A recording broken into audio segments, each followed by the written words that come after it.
Hi friends, എല്ലാവർക്കും എൻ്റെ ഇന്നത്തെ വീഡിയോയിലേക്ക് സ്വാഗതം. ഇപ്പം എൻ്റെ എല്ലാ കൂട്ടുകാരും സുഖമായിട്ടിരിക്കണമെന്ന് വിശ്വസിക്കുന്നു. മാഷാ അല്ലാ, ഞാനും സുഖമായിട്ടിരിക്കുന്നു കേട്ടോ. അപ്പോൾ ഇന്നൊരു അടിപൊളിയായിട്ടുള്ളൊരു വീഡിയോ ആയിട്ടാണ് വന്നിട്ടുള്ളത്. അപ്പോൾ നമ്മുടെ അലൂമിനിയത്തിൻ്റെ ഇതുപോലുള്ള സ്റ്റെയർ കേസൊക്കെ ഇല്ലേ, അത് ഇപ്പോൾ അലൂമിനിയത്തിൻ്റെ സ്റ്റെയർ കേസ് അല്ലെങ്കിലും അലൂമിനിയത്തിൻ്റെ എല്ലാ പാത്രങ്ങളായാലും മറ്റുള്ള എന്ത് ഫർണിച്ചറുകളാണെങ്കിലും നമുക്ക് ഇതുപോലെ തന്നെ സൂപ്പറായിട്ട് ക്ലീൻ ചെയ്തെടുക്കാൻ പറ്റും. അതായത് എത്ര അഴുക്കുള്ളതാണെന്നുണ്ടെങ്കിലും പെട്ടെന്ന് തന്നെ ഈസി ആയിട്ട് നമുക്ക് ക്ലീൻ ചെയ്തെടുക്കാൻ പറ്റുന്ന ഒരു അടിപൊളി, സത്യം പറഞ്ഞ ഒരു മാജിക്കൽ ക്ലീനർ തന്നെയാണെന്ന് പറയാം. നമുക്ക് അത് ഉപയോഗിച്ച് നമുക്കിത് ക്ലീൻ ചെയ്ത് എടുക്കാൻ പറ്റും കേട്ടോ.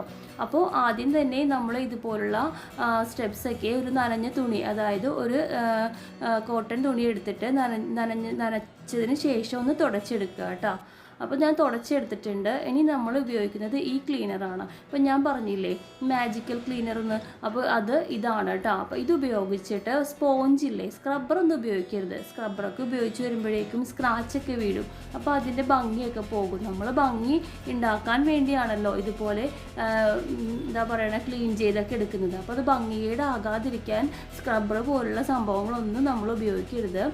നല്ല സ്പോഞ്ചോ അല്ലെങ്കിൽ നല്ല കട്ടിയുള്ള കോട്ടൺ തുണി ആയാലും മതി.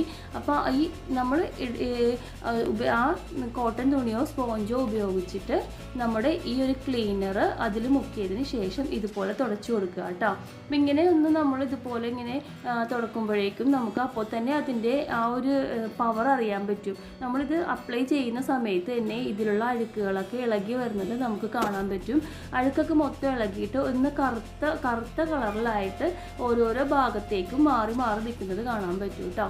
അപ്പോൾ ഇതേപോലെ നമുക്ക് ഈ ക്ലീനർ ഉപയോഗിച്ചിട്ട് എളുപ്പത്തിൽ നമുക്ക് ക്ലീൻ ചെയ്തെടുക്കാം. അപ്പോൾ ഇനി ഇത് എല്ലാ ഭാഗത്തും, ഇപ്പോൾ ആദ്യം നമ്മളൊന്ന് നനഞ്ഞ തുണി ഉപയോഗിച്ച് നനച്ചിട്ടുണ്ടായിരുന്നു, അതുകൊണ്ട് തന്നെ ഇതിലൊരു നനവുണ്ട്. അപ്പോൾ ആ നനവിലേക്കാണ് നമ്മൾ ഈ ക്ലീനർ ഉപയോഗിച്ചിട്ട് ഇതുപോലെ തന്നെ നന്നായിട്ടൊന്ന് എന്താ പറയുക ക്ലീൻ ചെയ്തെടുക്കുന്നത്. കാണുന്നില്ലേ, ഇങ്ങനെ ഒന്ന് പതുക്കെ ഒന്ന് അമർത്തുമ്പോൾ തന്നെ അഴുക്കൊക്കെ കറുത്ത കളറിലേക്ക് മാറി വരുന്നത് നിങ്ങൾക്ക് കാണാൻ പറ്റുന്നുണ്ടാവും. അതുകൊണ്ടാണ് ഞാനിതിനെ മാജിക്കൽ ക്ലീനർ എന്ന് പറയുന്നത് കേട്ടോ. അതായത് പെട്ടെന്ന് തന്നെ ഒട്ടും ബുദ്ധിമുട്ടില്ലാണ്ട് നമുക്ക് പെട്ടെന്ന് തന്നെ ഇത് ക്ലീൻ ചെയ്തെടുക്കാൻ പറ്റും. അപ്പോൾ ഇത് ഇനി ഇതേപോലെ തന്നെ നമുക്ക് തേച്ചിട്ട് ഒരു 10 അല്ലെങ്കിൽ ഒരു 5-10 മിനിറ്റ് ഒന്ന് ജസ്റ്റ് ഇതിനെ ഒന്ന് ഇതേപോലെ തന്നെ ഇതിലേക്ക് വെക്കുക. അതായത് ആ 10 മിനിറ്റ് റെസ്റ്റ് ചെയ്യാൻ വിടുക. അതിനുശേഷം നമുക്ക് നന്നായിട്ടൊന്ന് ക്ലീൻ ചെയ്തെടുക്കാം. അപ്പോൾ ഇതേപോലെ നമ്മൾ എല്ലാ ഭാഗത്തേക്കും നമ്മുടെ ഈ ക്ലീനർ ഒന്ന് തേച്ചെടുക്കാം കേട്ടോ. അപ്പോൾ ഈ ക്ലീനർ റെഡിയാക്കി എടുക്കാനായിട്ട് നമുക്ക് വീട്ടിലുള്ള സാധനങ്ങൾ മാത്രം മതി, പെട്ടെന്ന് തന്നെ തയ്യാറാക്കി എടുക്കാൻ വേണ്ടി പറ്റും കേട്ടോ. അപ്പോൾ അതെങ്ങനെയാണെന്ന് നമുക്ക് കാണിച്ചു തരാം. അപ്പോൾ അതിന് മുമ്പായിട്ട് നമ്മൾ ഈ ക്ലീനർ നമ്മൾ ഉണ്ടാക്കിയിട്ടുള്ള ഈ ലോഷൻ ഉപയോഗിച്ചിട്ട് എല്ലാ ഭാഗവും നമുക്ക് ഇതുപോലെ തന്നെ തേച്ച് കൊടുക്കാം. ഇപ്പം തന്നെ കാണുന്നുണ്ടാവും, തേച്ച ഉടനെ തന്നെ കാണുന്നുണ്ടാവൂലേ ഇതിലെ അഴുക്കൊക്കെ മാറി ഓരോ ഭാഗത്തേക്കും കൂടി വരുന്നത് കണ്ടില്ലേ. ഇതൊരു ബ്ലാക്ക് കളറിൽ കാണുന്നത് ഇതിലുള്ള അഴുക്കുകളാണ് കേട്ടോ. അപ്പോൾ ഇതിൽ അത്യാവശ്യം നല്ല അഴുക്ക് തന്നെ ഉണ്ടായിരുന്നു. വീട് പണിയൊക്കെ നടക്കണേണ്. അപ്പോൾ ആ പൊടിയും അഴുക്കൊക്കെ നന്നായിട്ട് സ്റ്റെപ്പിൽ പിടിച്ചിട്ടുണ്ട്. അതാണ് ഇത്രയും അഴുക്കായിട്ട് നമ്മൾ കാണുന്നത് കേട്ടോ. അപ്പോൾ ഇനി ഇതൊന്ന് 10 മിനിറ്റ് നമുക്ക് ഇങ്ങനെ തന്നെ ഉണങ്ങാൻ വിടാം. ആ സമയം കൊണ്ട് നമുക്ക് ക്ലീനർ ഉണ്ടാക്കണം എങ്ങനെയാണെന്ന് നോക്കാം കേട്ടോ. അപ്പോൾ ഈ മാജിക്കൽ ക്ലീനർ ഉണ്ടാക്കാൻ വേണ്ടിയിട്ട് നമ്മൾ ബേക്കിംഗ് സോഡയാണ് ഫസ്റ്റ് എടുത്തിട്ടുള്ളത് കേട്ടോ. അപ്പോൾ ഈ ഇട്ട് കൊടുത്തിരിക്കുന്നത് ബേക്കിംഗ് സോഡയാണ്. അപ്പോൾ ഇത്രയും പോരാ, അപ്പോൾ കുറച്ചുകൂടി വേണം. കുറച്ചും കൂടി ബേക്കിംഗ് സോഡ നമ്മൾ ഇട്ട് കൊടുത്തിട്ടുണ്ട്. ബേക്കിംഗ് സോഡ എല്ലാ വീടുകളിലും ഉണ്ടാകും. അതായത് നമ്മൾ കേക്കൊക്കെ ഉണ്ടാക്കാൻ ഉപയോഗിക്കുന്ന അത് തന്നെയാണ് ഈ ബേക്കിംഗ് സോഡ.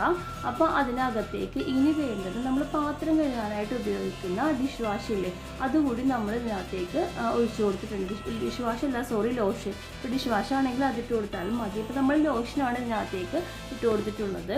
ഇനി വേണ്ടത് നമ്മുടെ കോൾഗേറ്റിൻ്റെ പേസ്റ്റ് ഇല്ലേ, അപ്പോൾ ആ കോൾഗേറ്റ് പേസ്റ്റ് കൂടി നമുക്ക് കുറച്ച് ഇതിനകത്തേക്ക് ഇട്ട് കൊടുക്കുക കേട്ടോ.